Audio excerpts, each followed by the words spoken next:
Pues salen varias escenas interesantes referidas a nuestro tema. La primera, Francisco está en San Damián arreglando la ermita cuando llegan los soldados para asustarles, pero está celebrando la Eucaristía, una experiencia profundamente eclesial. Después llega una vocación, el hermano Ginebro, y cuando dice quiero ser como vosotros, Francisco le recibe y le enseña la patena, el plato, la escudilla, donde acaba de recoger, os habéis dado cuenta, con sumo cuidado, los trozos de pan consagrado que habían arrojado los soldados por fuera. Y le dice, esto es lo único que te podemos ofrecer.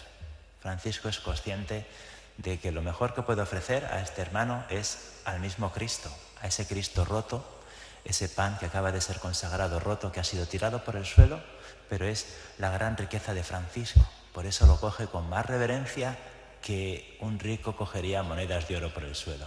Esto es lo único que te podemos ofrecer. Se queda a vivir con ellos. El obispo le dice, te pueden acusar de hereje. Y Francisco se asusta, porque él quiere permanecer dentro. Y le dice el obispo, eres un incordio, Francisco, porque denuncias y yo no te puedo defender ante eso. Tendrás que ser tú quien te defienda. Y Francisco no tiene miedo, se va donde los hermanos y se lo dice, tenemos que ir a Roma. Los hermanos se asustan, estos romanos no hacen más que querer sacar dinero. ¿Para qué vamos a ir allí, ante el Papa? ¿Crees que el Papa nos va a escuchar? Francisco, si os dais cuenta, tiene dos gestos muy importantes. Primer gesto, mira la cruz de San Damián. Segundo gesto, abraza a todos los hermanos que están allí y les dice, para lo bueno y lo malo, la Iglesia es nuestra madre. Para lo bueno y lo malo, iremos a Roma. Y si queréis seguirme, tendréis que venir hasta Roma. Y les deja con la palabra en la boca.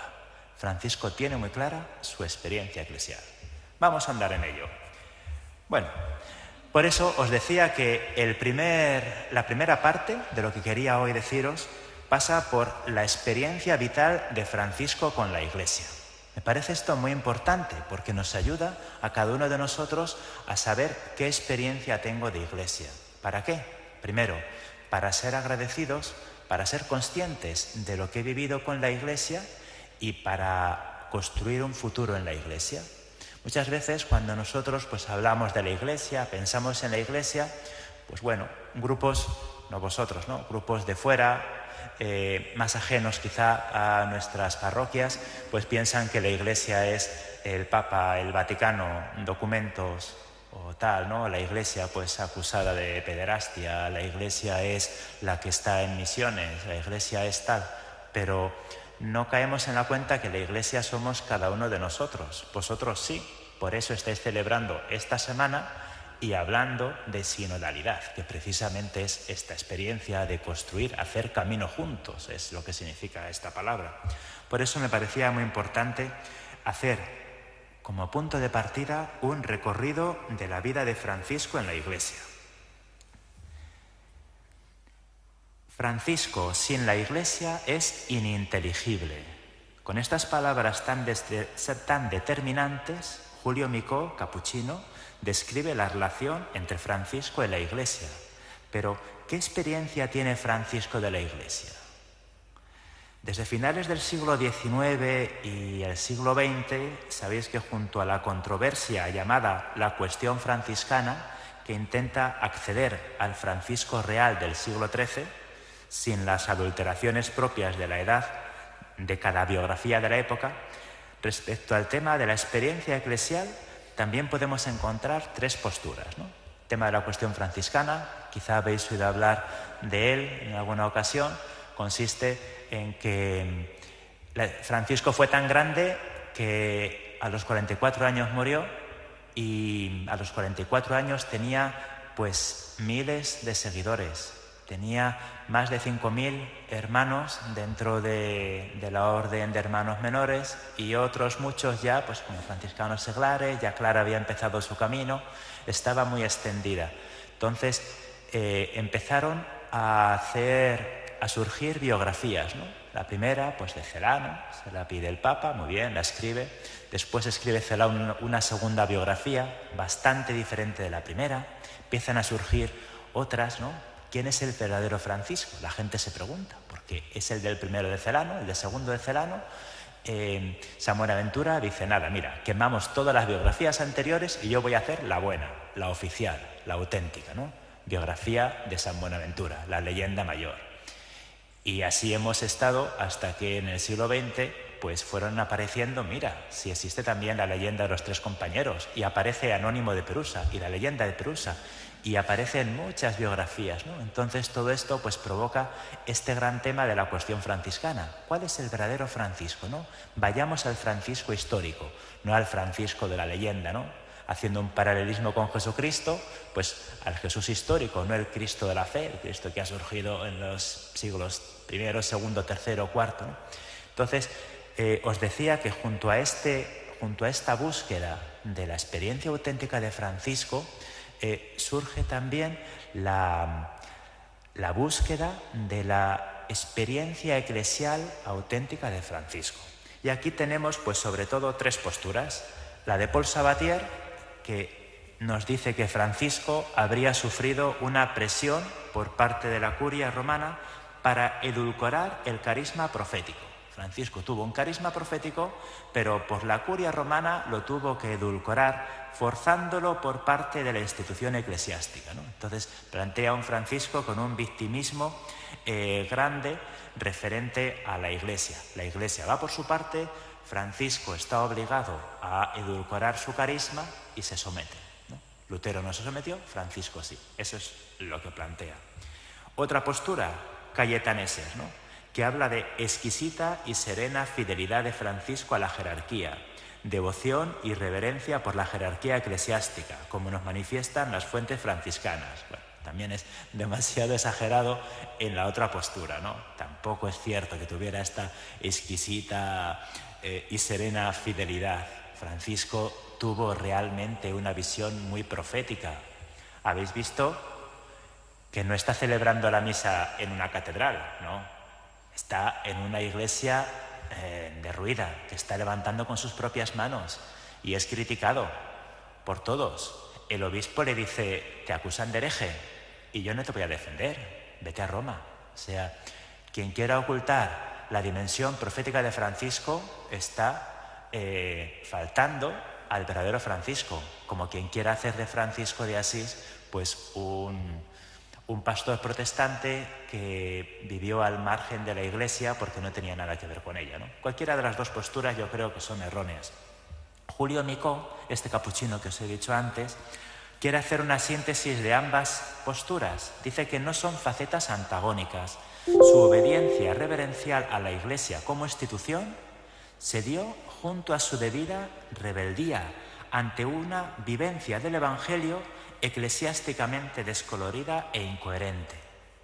Esto es lo que él quiere demostrar, ¿verdad? Bueno, vamos a hacer ahora el recorrido en 10 principales momentos de la vida de Francisco, que me han parecido que pueden resumir la experiencia eclesial de Francisco, que también nos puede ayudar a cada uno a reflexionar sobre cuál es mi experiencia de Iglesia. El primero, el bautismo de Francisco. Imagino que todos los que estamos aquí también hemos recibido el bautismo, pues Francisco también. Su primer contacto con la Iglesia fue ese. Y lo más grande de Francisco es que es cristiano. Es que, pues como nosotros, al final nos une. ¿Os acordáis de San Ignacio, San Agustín, que dice, para vosotros soy obispo, pero con vosotros soy cristiano, y no más? Y lo más grande que nosotros tenemos es ser cristianos, ser hijos de Dios. Pues Francisco también. Hijo de Pedro Bernardone, de Madonna Pica, Francisco fue bautizado siendo niño. Si nació más o menos en enero o febrero de 1182, posiblemente fue bautizado en Pascua o Pentecostés de ese mismo año.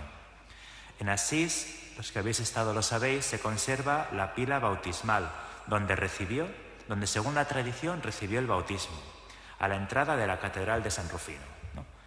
La catedral de Asís se había quemado 50 años antes de nacer Francisco. Por ese motivo estaban haciendo una catedral nueva en la parte alta del pueblo, muy cerca de la casa de Santa Clara. Así que primera experiencia de Francisco, el bautismo, como todos nosotros. Segunda experiencia de Francisco con la Iglesia, su formación. Y esto es importante saberlo. Hacia los 10 años fue a la escuela del obispado, junto a la catedral quemada, para recibir la primera formación en el pórtico de San Jorge. Allí aprendió latín, lectura, escritura, gramática. Estuvo 4 años de formación. A los 14 años solían concluir los estudios y Francisco comenzó a trabajar con su padre vendiendo telas. Por eso, segunda experiencia de Francisco es la formación. Tercera experiencia de Francisco, eclesial. El encuentro con Cristo en la imagen de la ermita de San Damián. Después de renunciar a continuar con el trabajo y el estilo de vida de su padre, Francisco se alista en el ejército para luchar contra la vecina Perusa, que los nobles están allí, y más tarde contra los musulmanes en las cruzadas, con el deseo de ser armado caballero. Pero los planes de Dios son diferentes, que le habla por medio de sueños en Spoleto, y vuelto a Asís busca la voluntad de Dios. Francisco es un buscador. Francisco no entra en el seminario ni se queda en su formación inicial, sino que sus deseos de grandeza le hacen tener esta inquietud que le lleva primero a querer ser armado caballero y después a elegir al Señor y no al siervo, como dirá en el sueño de Spoleto. Un día entra en la ermita de San Damián, ermita que estaba derruida, y allí siente cómo Dios le llama a restaurar su iglesia. Esto me parecía muy importante, que ya en la tercera experiencia de Francisco siente una llamada a restaurar la iglesia. Es decir, Francisco es consciente que la iglesia está en ruinas, no solo la iglesia material, y le llama a restaurar la iglesia. No puedes mantenerte ajeno a esta iglesia en la que has entrado. Tú que acabas de decir, ilumina las tinieblas de mi corazón y dame fe recta y esperanza cierta. Tú que estás aquí buscando cuál es la voluntad de Dios y por qué quieres servir al Señor y no al siervo, repara mi iglesia, que como ves amenaza ruina. Cuarta experiencia, yo le he titulado Hijo de Dios Padre. Francisco cambia de vida. No se dedica solo a la oración y a la búsqueda de Dios, sino que cuida y pide limosna para los leprosos. Arregla diversas iglesias a las afueras de Asís, medio abandonadas, ¿no? Empieza por San Damián, luego San Pedro en la Espina, que forma parte ahora de la iglesia de Ribotorto. Santa María de los Ángeles será la tercera iglesia que restaure. Su padre, Pedro Bernardone, se enoja con él y le reclama los bienes de los que se ha aprovechado. Francisco se desnuda ante él, ante el obispo y la ciudad de Asís, en la plaza de San Ignacio, junto al obispado.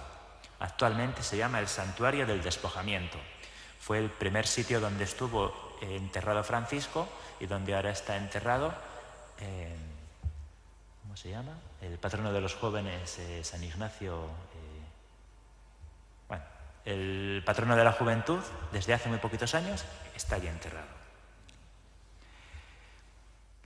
Allí va porque ya no quiere tener otro padre sino Dios. El obispo, en un signo profético y carismático, le cubre con su capa. Es como que la iglesia le viste y le abraza, asumiendo su locura evangélica. Y desde ese momento será considerado penitente de Asís bajo la jurisdicción eclesial. Esto es pues a través de las pistas que nos dan los biógrafos. Francisco renuncia a las propiedades de su padre, se encuentra allí desnudo, el obispo le cubre con su capa y ya pues empieza a ser uno de los penitentes de Asís bajo la jurisdicción del obispo. Ese es el cuarto. El quinto momento, Santa María de los Ángeles. Francisco vive con algunos compañeros que desean formar fraternidad con él en un pequeño establo llamado Ribotorto, pero se da cuenta de que deben abandonarlo y se va de allí a una de las ermitas que acaba de restaurar, la Porciúncula. La salida de Francisco de Ribotorto pues es graciosa, porque nos cuenta que estaba en medio de la noche, Francisco con sus 12 compañeros allí en este sitio tan pequeño, tenían que marcar las paredes con una tiza porque se estaban pegando con los pies, y llega un campesino con su burro y pensando pues que eran ocupas, pues se mete allí y dice: entra aquí, burro, conmigo, porque vamos a hacer de este lugar un poco mejor de lo que es hasta ahora, ¿no? Francisco capta la indirecta y le dice: hermanos, no estamos hechos para tanto jaleo y algarabía, vámonos de aquí. Y así Francisco cogió sus bártulos, poco que tendría, y se fue de allí. Y se lo dejó para el campesino y para el burro. Y así fue como llegó a Santa María de los Ángeles, a la Porciúncula. La experiencia en este lugar es muy intensa. Pobreza, María, tanto que les pide Francisco que si un día les echan por la puerta, entren por la ventana, pero que nunca se separen de ella. Esto también a mí me daba como ciertas pistas referente a la Iglesia. La experiencia que Francisco tiene de la ermita de la Porciúncula es la experiencia que Francisco tiene de su madre Iglesia. Si un día te echan por la puerta, entra por la ventana, pero nunca te separes de ella. De hecho, hay quien dice que Francisco dejó 3 tesoros en herencia a sus seguidores, ¿no? Primer tesoro, una regla de vida, el Evangelio. Segundo tesoro, un hermano, Fray Bernardo. Llega a decir: nunca os separéis del espíritu de Fray Bernardo, que él fue el primero que lo dejó todo y tal. Tercer tesoro, un lugar, la Porciúncula. Lo que hemos oído: no os separéis de este lugar, está bendecido por el Señor, por María, y estuvo allí y allí morirá, en la Porciúncula. El Señor le concedió esta gracia. Sexta experiencia de Francisco: esto es lo que quiero. Un día Francisco participaba en la misa en la memoria de los apóstoles, ¿no? Bueno, algunos entendidos dicen que posiblemente fue el 24 de febrero del año 1208, en la parroquia de San Nicolás, en la plaza del ayuntamiento. La parroquia de San Nicolás, si habéis estado en Asís, es donde está el foro romano, la plaza del pueblo, muy cerca de donde Francisco nació, es decir, la parroquia de su familia, donde él tantas veces pues habría ido acompañando a sus padres. Aunque es cierto que hay autores que sitúan este pasaje o en la ermita de San Damián o en la ermita de la Porciúncula. Bueno, nosotros lo hemos situado aquí por ir poniendo geográficamente también en Asís, en diferentes lugares, cada una de estas 10 experiencias. Allí Francisco escucha el Evangelio de la misión, Mateo 10. Cuando vayan por el mundo no lleven ni alforja, ni sandalias, ni bastón, vayan diciendo: paz a esta casa, quedaos allí, comed de lo que pongan, no salgáis de casa en casa. Desde ese momento, Francisco le pregunta al sacerdote: explícamelo. El sacerdote se lo explica y Francisco dijo: esto es lo que quiero, esto es lo que busco, esto es lo que ansío vivir. Francisco hará de este Evangelio su norma de vida y se despoja del hábito de penitente, se quita las sandalias, abandona el bastón, es decir, deja todos los privilegios, entre comillas, que el obispo le había dado el día del despojamiento. ¿Os acordáis? Os he dicho que el obispo le abrazó con su capa y era como que estaba bajo la jurisdicción del obispo como penitente de Asís. A partir de ahora ya no. Se despoja de todo eso, se viste de saco, que es pues nuestro hábito franciscano, y comienza a vivir en pobreza y evangelizando. Van a ser sus 2 características: enamorado de Jesucristo, pobre, y evangelizando, anunciando la paz y el bien por los caminos. Séptima experiencia: encuentro con el Papa. Cada vez son más hermanos los que quieren vivir como Francisco, ¿no? Lo hemos visto antes en la película. Y el obispo Guido II le aconseja que se vaya a Roma a presentar su forma de vida al Papa. En Roma, gracias a la intercesión del obispo Guido II, seguramente romano también, y el cardenal de Juan de San Pablo, le entrega un breve documento con textos evangélicos que para Francisco constituyen su regla de vida. Francisco no se ha inventado un gran tratado teológico, no tiene ni protestas contra la Iglesia. Al contrario, él dice: ¿qué es lo que yo quiero vivir con mis hermanos? Lo que Jesús nos ha dicho: el Evangelio. Esto ahora nos parece normal, ¿no? Ojalá todos los cristianos viviéramos el Evangelio, para eso estamos aquí. Pero en época de Francisco esto era muy llamativo. ¿Por qué? Porque se entendía que la vida religiosa de la época, los consagrados, tenían que vivir como en las primeras comunidades, todo en común, compartiendo la Eucaristía, etc., ¿no? Su ideal era las primeras comunidades. Así ya lo había entendido San Antonio, San Pacomio en sus reglas, San Benito lo había extendido, los benedictinos, incluso la reforma del Cister ya empezaba a hacerse, Cluny. Entonces, esta era la forma de concebir la vida religiosa. Francisco no habla de Hechos de los Apóstoles ni de primeras comunidades cristianas. Francisco habla del Evangelio. Su modelo es Jesucristo con los 12. Y los 12 es uno que traiciona, uno que niega, otro que no se entera, 3 que le abandonan, así. Estos son los 12, ¿no? Un grupo de personas que aparentemente en 3 años fracasará. Y gracias al Espíritu Santo serán testigos e iniciadores de la Iglesia. Estos textos evangélicos constituyen su regla de vida y tras un tiempo de discernimiento, no sabemos, un día, 2 días, con 2 sueños, el Papa sueña como la Basílica de San Juan de Letrán, tan grande, sede del papado, se está cayendo y un hombrecillo pobre y harapiento lo sujeta con sus manos. Francisco tiene otro sueño, como hay una mujer pobre en el desierto de la cual se enamora un gran rey, tiene con ellas varios hijos, pero esta mujer sigue siendo pobre. Pero un día les dice a sus hijos, id al palacio, sois hijos del rey, no os va a faltar nada. Y los hijos fueron al palacio y en efecto el rey reconoció que eran sus hijos y no les faltó nunca nada, ¿no? Entonces, estos 2 sueños, a partir de estos 2 sueños del Papa y de Francisco, el Papa aprueba oralmente su forma de vida. Estamos en el día 16 de abril 1209.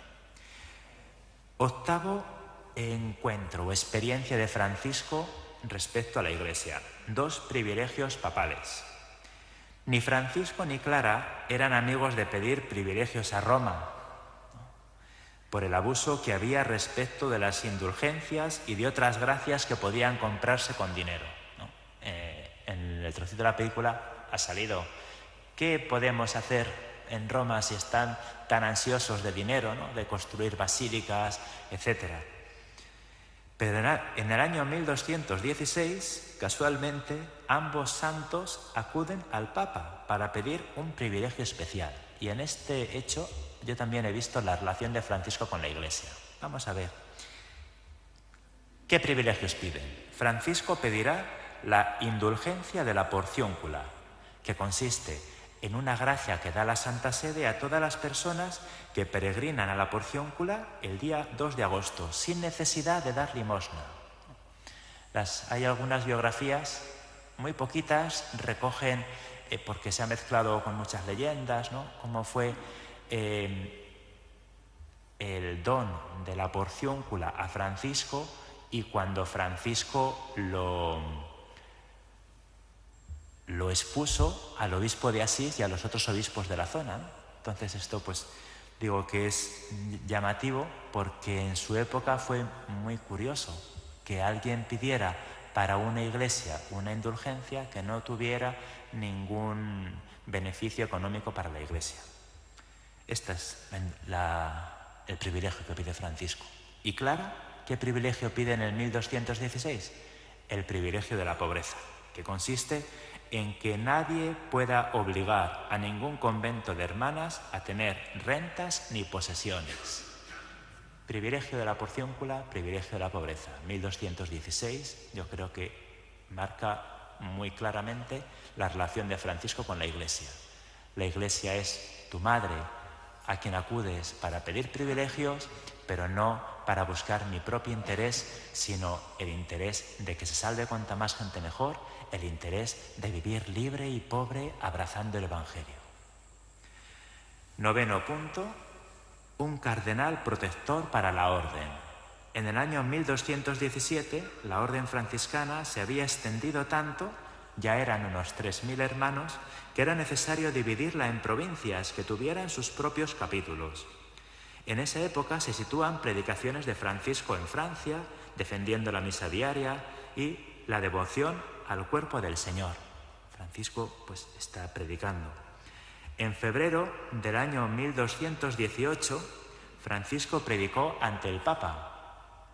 Le habían preparado un gran discurso, nos cuentan los biógrafos, pero improvisó otro sobre el Salmo 43 y la insolencia y los malos ejemplos de los prelados. Fijaos qué valiente Francisco. Le habían dicho, vas a predicar ante el Papa, toma este que está pues muy bien preparado por los grandes teólogos de Roma, tú lo lees y vas a quedar estupendo. Francisco, no te salgas de aquí. Francisco, ¿qué hizo? Rompió su sermón, se leyó el Salmo 43 y empezó a predicar sobre la insolencia y los malos ejemplos de los prelados. Bueno, en esta misma ocasión, Francisco pidió al Papa un obispo que fuese protector de la orden y el Papa le concedió a Ugolino, obispo de Ostia, gran amigo y admirador de Francisco, y que será después el futuro Papa Gregorio IX. También en este punto vemos el contraste, ¿no? Por una parte, Francisco se atreve a predicar contra el mal ejemplo de los prelados y por otra parte, Francisco quiere un cardenal protector de la orden, quiere una ayuda de la Madre Iglesia para que la orden sea siempre católica. Y décima experiencia, su experiencia en Tierra Santa. Desde el año 1213, Francisco quería ir a tierras musulmanas, pero sus viajes una y otra vez se vieron truncados, hasta que por fin, el 24 de junio del año 1219, pudo partir hacia Egipto.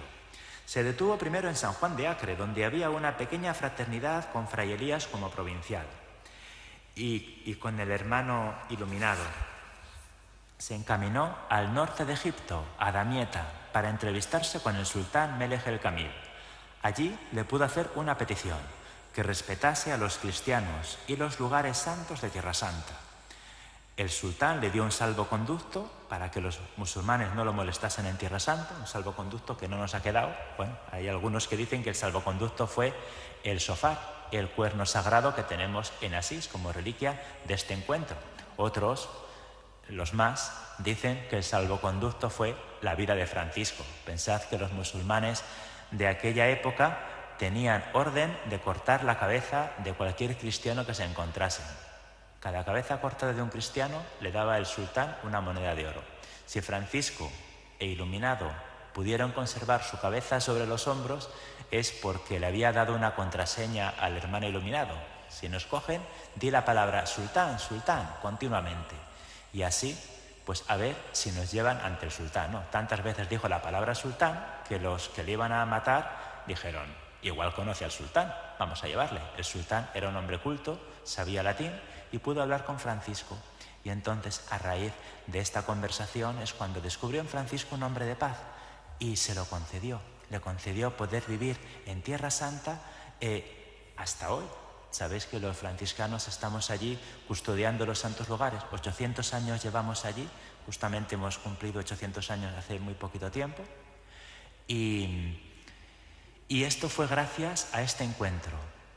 Los cristianos perdieron una cruzada más, la cruzada que estaba allí, la quinta cruzada, pero Francisco fue por su cuenta. Entonces, bueno, aquí vemos también la relación con la Iglesia. Por una parte, no se somete al cardenal Pelagio, que estaba allí con las tropas de los milaneses, los venecianos, los franceses, etcétera, para luchar en la cruzada, pero por otra parte, lo que está haciendo es permitir y buscar que los cristianos puedan conocer los lugares donde nació la fe, los santos lugares. Bueno, son las 10 experiencias de Francisco, veo que se pasa el tiempo volando, son las 8:15, madre mía. Entonces, pues nada, voy a decir pues muy poquito del segundo punto y el tercero pues lo dejamos. Sí, bueno, no, es que también me interesa que podamos hablar y así. En el segundo punto yo lo que tenía pensado hablar era ¿qué dice Francisco sobre la Iglesia? Bueno, Tadeo Matura, que es un autor franciscano muy importante también, que conoce estos temas bien, nos dice que las menciones de la Iglesia en los escritos son muy frecuentes. Aparece 22 veces, 10 veces la llama santa, 5 veces romana, 7 veces habla de los prelados, 14 de los religiosos, 28 de los clérigos, 32 de los sacerdotes. Bueno, el tema de la Iglesia está muy presente en los escritos de Francisco.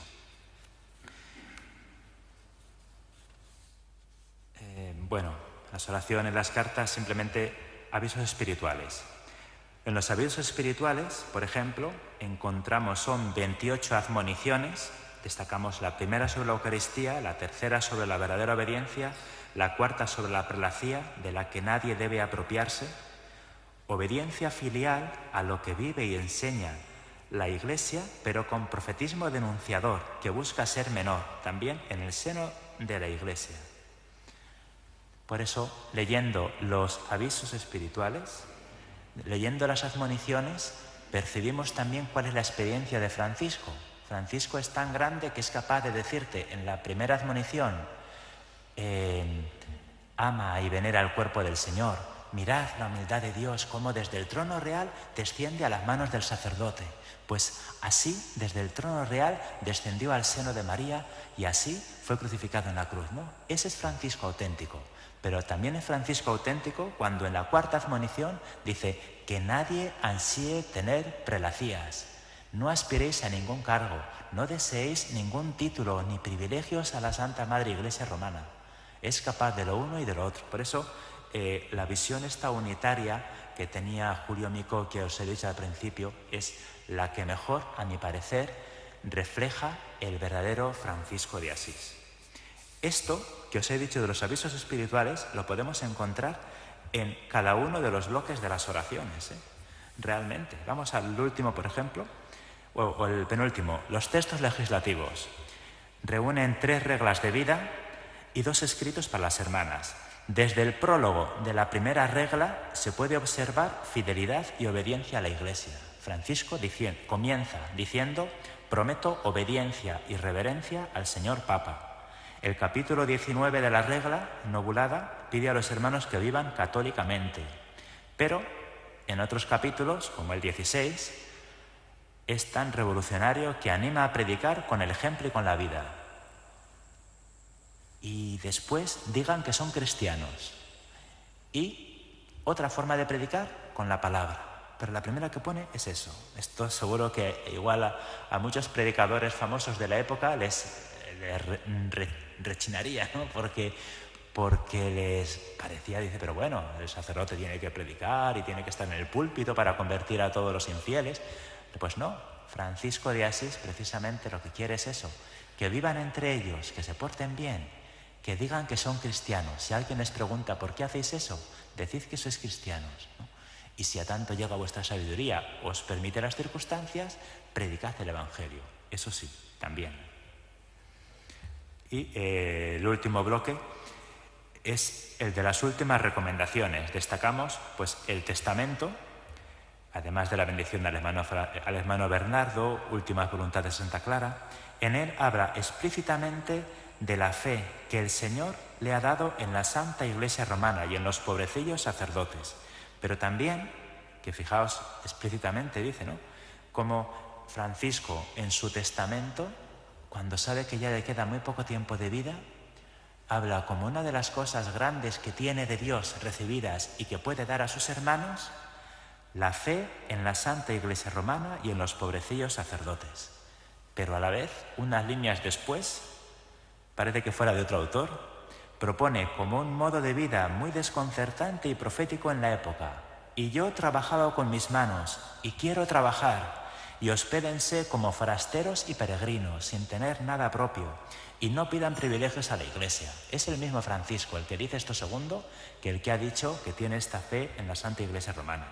El testamento de Siena acaba pidiendo fidelidad a la Iglesia. Dice: vivan siempre sumisos a los prelados y a todos los clérigos de la Santa Madre Iglesia.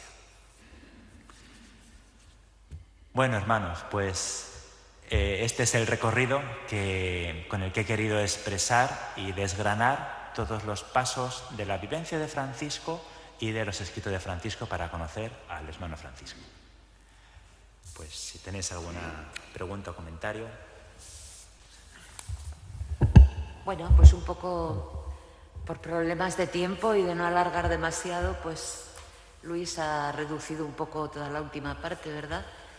Eso igual es un aviso de que para el año que viene o para otra vez, pues igual tendríamos que volver a invitarle, ¿no? Y que nos siga hablando. Bien, pues en todo caso, muchísimas gracias. Ha sido una exposición súper clara y muy amena. Y ahora podemos dar paso a cualquiera del público que quiera preguntar algo.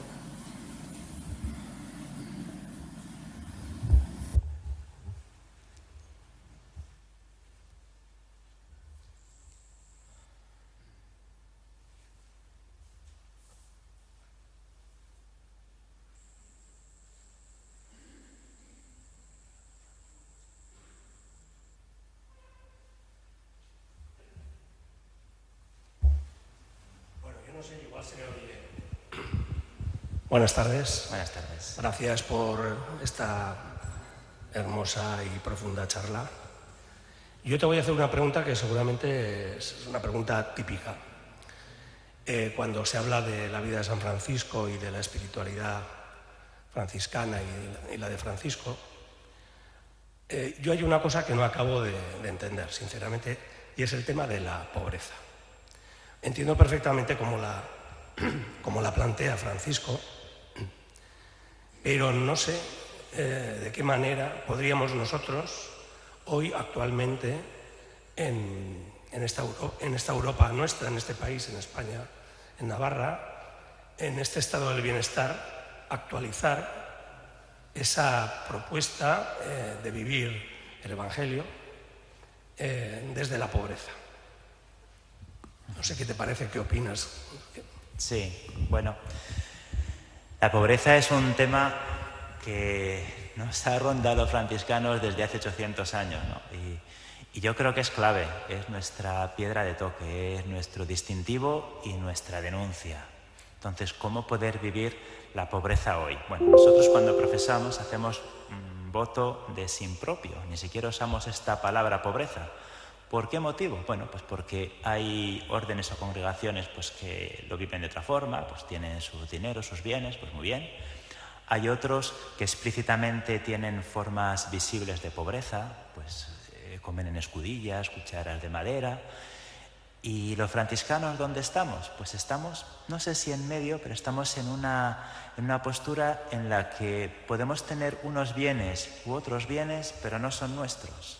Entonces, cuando me ha tocado ser formador de los que vienen, pues a veces se pueden escandalizar, porque hay formas de vida en las que no tienen televisión, por ejemplo, otros tienen una televisión gigantesca y los franciscanos pues a veces sí que tenemos televisión. Y les digo, es que para mí es mucho más difícil tener televisión y, por ejemplo, ver el fútbol si no me gusta, y que otro que igual no tiene televisión, pero va a su ordenador y ahí ve lo que le da la gana. Y la pobreza mía, pues es que hoy estoy aquí y puedo tener una casa grande con un coche y mañana estoy en otro sitio y estoy en una casa pequeña y no tengo coche, o las llaves pues las tiene tal hermano, o tenemos un coche para todos y me gustaría ir aquí y voy en transporte público o lo que sea. Es una pobreza en la que renunciamos a propiedades y a herencias, tanto de presente como de futuro, porque queremos vivir libres con aquello que nos da el Señor o la Providencia en las circunstancias en las que estamos. Vosotros, ¿no? Me preguntabas, ¿cómo podéis vosotros vivir la pobreza? Pues yo diría que en la medida que el Señor os revele esta forma de vida y os ilusione también para acercaros al carisma, pues desde ser franciscano seglar hasta pertenecer a una parroquia franciscana o una comunidad eclesial de base con inspiración franciscana, pues el compromiso que vayáis viendo, ¿no? Tiene que ser un compromiso pues que sea realista, pues porque no es lo mismo nosotros pues que no tenemos mujer, hijos, vosotros pues estáis en el mundo, igual tenéis empleados o sois empleados o tenéis cosas o personas a vuestro cargo o lo que fuera. Entonces es cierto que es distinto vosotros que nosotros, pero sí que digo que hay mucho del carisma que sí que podéis vivir. Y sobre todo esto de vivirlo con esta libertad de tengo esto, pero como si no lo tuviera, no necesito tener ni el mejor coche, ni hacer el mejor viaje en verano con la familia. Entonces, pues, vivir con esta libertad. Pobreza para Francisco es libertad y es evangelio. Esto sería la clave. No es estética. La pobreza estética atrae vocaciones, lo reconozco, pero al final la gente se da cuenta que puede ser una fachada, ¿no? Los que comen a veces con escudillas y con cuchara de madera, dices aquí, no, en la habitación que tiene. Entonces, nuestra pobreza igual no es estética, pero es una pobreza que nos da libertad y nos humilla, porque dicen, anda, tienes teléfono y tienes tal, ¿no? Pues es que estamos muy metidos en el mundo. Es que ayer estaba en Murcia, ayer por la tarde estaba dando clase en Murcia, mañana tengo 90 cosas, o sea que estamos, cada franciscano nos multiplicamos por distintos lugares y bueno, y donde estamos pues intentamos servir. Entonces, este es el espíritu, libertad evangélica.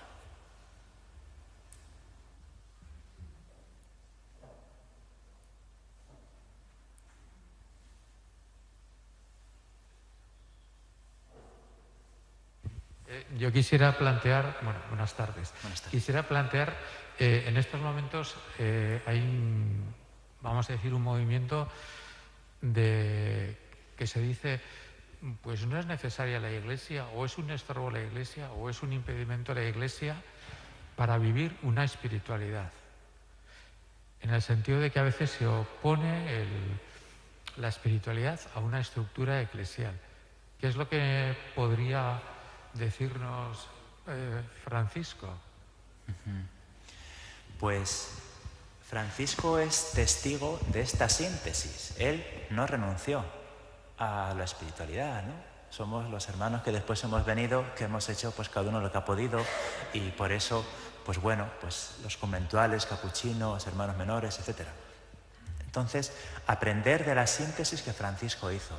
Es cierto que la Iglesia pues, es una viejecita con 2000 años de antigüedad y tiene muchas estructuras de las cuales gran parte tiene que liberarse, ¿no? Y si miramos hacia atrás, es cierto que en el siglo XX se ha liberado de muchas más cosas casi que en los 19 y siglos anteriores. Y si vamos o en los últimos 50 años, ¿no? Y todo lo que tiene que liberarse, sí. Se liberará de muchas estructuras y ahí estamos nosotros, para que codo a codo con la Iglesia lo liberemos, ¿no? Sin renunciar a la espiritualidad, ¿no? Lo que tú dices. Yo creo que es muy importante vivir la fe en pequeñas comunidades, ser una Iglesia viva, ¿no? Leyéndome un poco lo que me mandó Luis, me parecía muy interesante lo que os proponéis vivir en estos 5 años de acogida, ¿no? Y de espiritualidad. Acogida hacia los demás, espiritualidad, vosotros. Entonces, pues, bueno, yo creo que las claves pueden ser esas. Hacer síntesis, vivir la espiritualidad profundamente, renovando las estructuras desde dentro.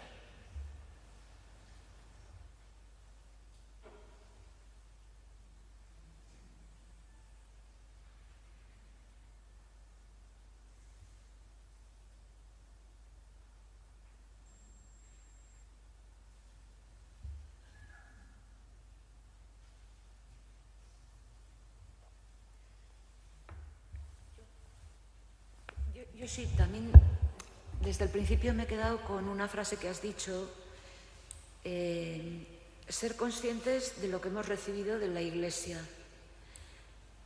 Me ha llamado la atención y me ha gustado mucho también, porque creo que a veces no somos nada conscientes de todo lo que hemos recibido y mucha parte de nuestra vida lo que pensamos es casi lo contrario, que es la Iglesia siempre la que está pidiendo y nosotros los que estamos dándole a la Iglesia, ¿no?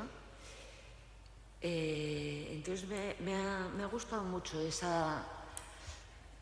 Bueno, yo lo he sentido como una especie de llamada, ¿no? De boom, de disparo. Hay que ser conscientes de lo que hemos recibido de la Iglesia. Pero como no tenemos mucha costumbre de hacer esto, pues la verdad a mí me resultaría incluso también un poco difícil. Tú has planteado aquí los 10 puntos de Francisco, pero claro, estos son los puntos de Francisco. Entonces, ¿qué ¿qué nos recomendarías al pueblo, a los laicos en general, que podíamos hacer en este sentido? ¿Cómo ser conscientes? ¿Cómo darnos cuenta? Sí. Bueno, os hago una confesión. Cuando empecé a preparar un poco pues este rato de compartir esta charla, dije, creer en la Iglesia de hoy a la luz de Francisco de Asís, experiencia eclesial de Francisco. Entonces dije, pues ya está, pues fácil. Francisco y su experiencia de Iglesia en Roma, cuando el Papa le aprueba la orden y tal, ¿no? Pero dije, antes. Cuando Francisco decide que va a Roma, la imagen que hemos visto, ¿no? Y abraza a los hermanos y va.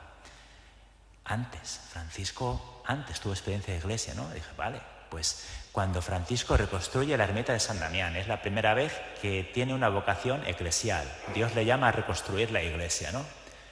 Pero dije, antes. Y es cuando ya dije, basta, el bautismo. Entonces, esto es muy importante. Tenemos que ser conscientes también, para hablar de nuestra experiencia de Iglesia, no podemos decir cómo es la Iglesia de hoy, qué relación tengo con la Iglesia me gusta, no me gusta, la construyo, tal. Tengo que decir, mi primera experiencia de Iglesia es que soy bautizado, es que es mi familia, es que es el cuerpo donde yo estoy, es que lo más grande de la Iglesia, para mí, es que soy bautizado. Entonces, es cuando lo replanteé todo y me fui hasta el nacimiento de Francisco, ¿no? Y fue para mí un descubrimiento. Y es cuando pues se me ocurrieron estos 10 puntos recorriendo toda la vida de Francisco, porque al final la experiencia de Francisco comienza en su bautismo. ¿Y me estabas preguntando? Bueno, que muchas veces no sabemos por dónde empezar. ¿Por dónde empezar? Pues por este ejercicio. O sea, el ejercicio es hacer un autoanálisis. ¿Qué experiencia tengo yo de la Iglesia? ¿Me siento yo Iglesia, parte de Iglesia?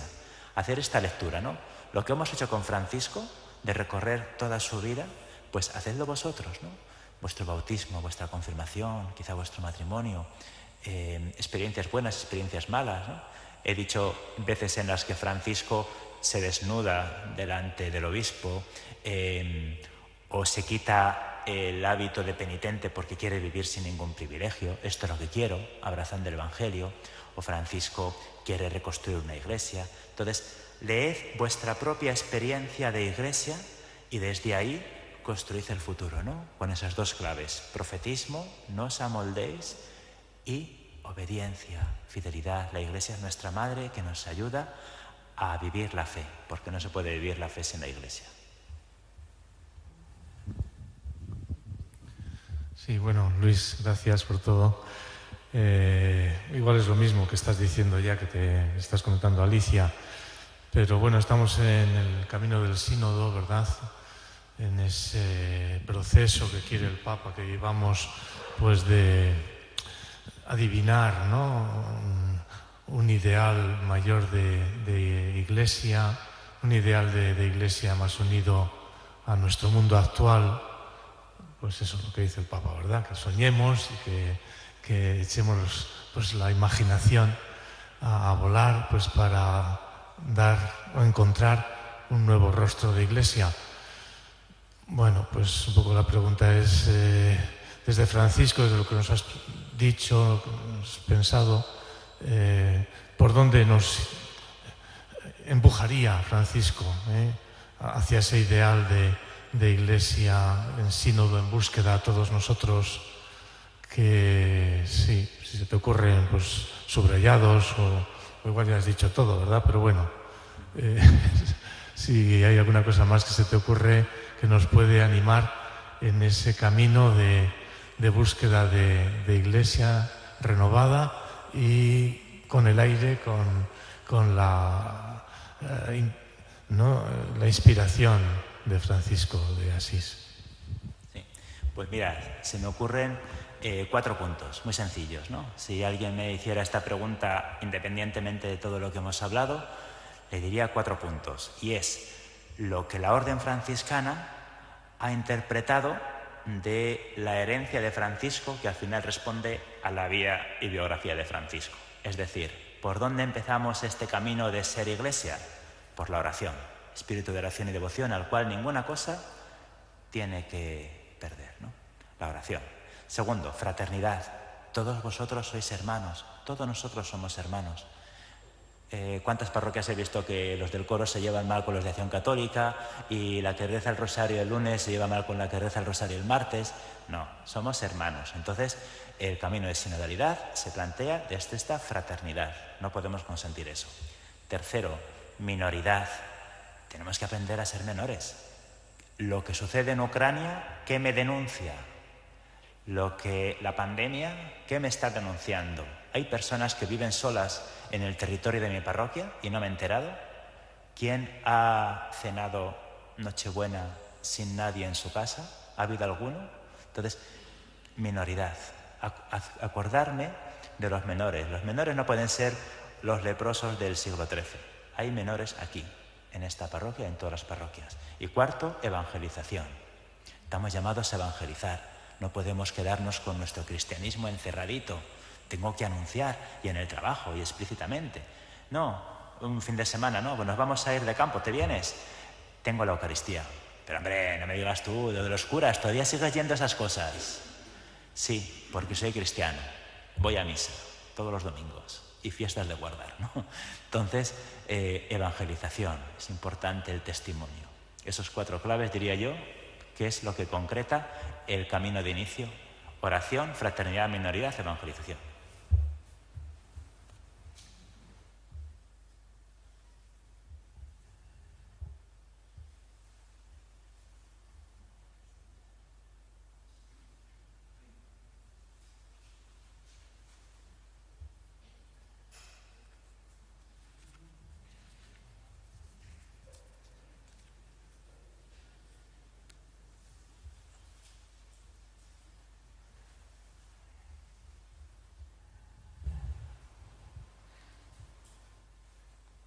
Bueno, no sé, parece como que...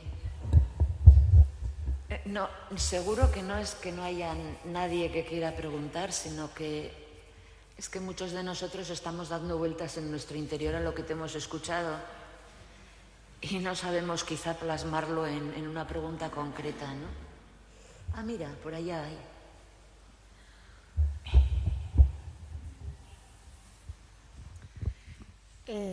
Hola, muchas gracias. El sínodo parece que está planteado como una conversión, también como conversión de la Iglesia. ¿Cómo crees, o sea, nos podrías decir cómo Francisco en su, bueno, como nos has explicado, en su vida, sin pretender, cómo hizo Francisco esa conversión? Porque en cierto modo, sin empujar, sin violencia, pero la hizo, ¿no? Sí, a ver, yo creo que la conversión es algo propio de todos los cristianos y de todos nosotros, ¿no? Y el sínodo, claro que está pensado en clave de conversión. Y la vida cristiana, yo creo, ¿cómo lo vivió Francisco? Pues diría que lo vivió poco a poco dejándose modelar, ¿no? Yo creo que Francisco, cuando se volvió de Spoleto, cuando ya sintió que Dios le decía que dejase las guerras, nunca había pensado que se iba a dedicar a reconstruir iglesias. Si él no, él vendía telas, pero no era arquitecto. Ni pensaba que se iba a dedicar a limpiar leprosos. Entonces, Dios le fue modelando poco a poco. Entonces, ¿cómo podemos convertirnos? Dejándoos modelar poco a poco por el Evangelio. Leed el Evangelio, dejaos interrogar, ¿no? Y quizá haya cosas pues, que dicen, mira, esto lo estaba haciendo mal, aprendo de esto, ¿no? Y así poco a poco pues vamos construyendo, porque yo creo que Francisco también se llevó muchas sorpresas en su vida. Estoy convencido de que él jamás, al principio, había pensado que se iba a dedicar a reconstruir iglesias ni a cuidar leprosos. Así que, ¿qué querrá Dios de nosotros? Pues lo veremos más adelante.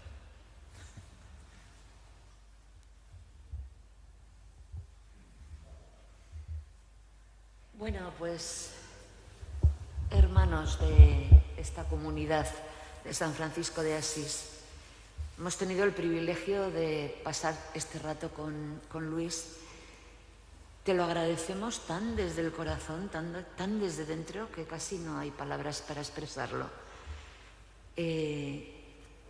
Nos quedamos con más, con ganas de más. Así que lo que decía antes no lo digo de broma, lo digo como que estés dispuesto siempre a ver quién te llama para poder hablar un poquito a estos de Pamplona.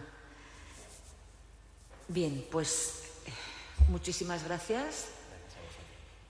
Y recordaros que mañana ya es el último día de la Semana Franciscana, que tendremos el rato de oración, que estaremos acompañados por el grupo Rúa, que siempre es pues una ocasión de profundizar y de tener un rato de silencio y de tranquilidad para dedicarnos quizá a esto, ¿no? A dejarnos modelar por el Evangelio. Y pues que todos los que podáis venir, que vengáis, y los que conozcáis que no han podido venir hoy, que les animéis a venir. Y ya para terminar, pues comentaros que allá en las baldas del fondo hay algunos libros de espiritualidad franciscana, de temas franciscanos, que podéis comprar. Cada uno tiene ahí una etiqueta que no veo lo que pone, pero supongo que lo que pone es el precio, ¿no? Pues eso. Bueno, pues Luis, muchísimas gracias y que el Señor te bendiga.